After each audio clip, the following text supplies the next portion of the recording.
Madame la Présidente de la Commission des Affaires sociales, Madame la rapporteure générale, Mesdames et Messieurs les rapporteurs, Mesdames et Messieurs les députés.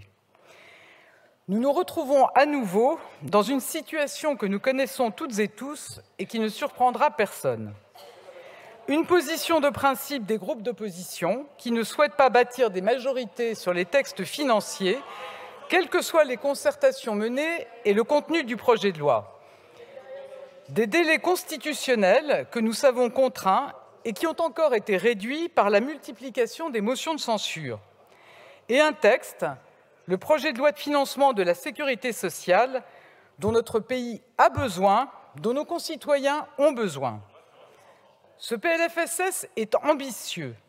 640 milliards d'euros d'investissement pour 2024.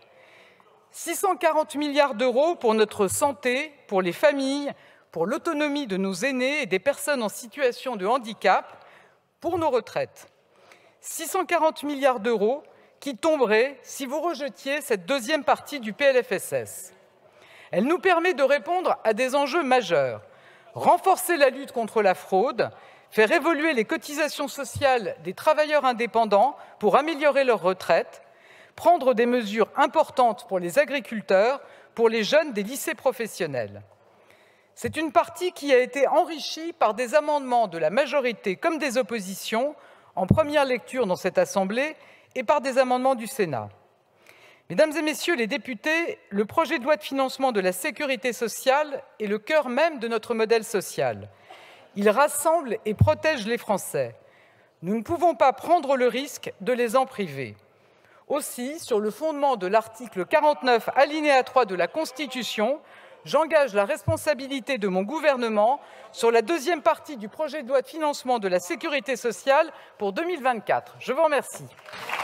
Merci beaucoup, Madame la Première ministre.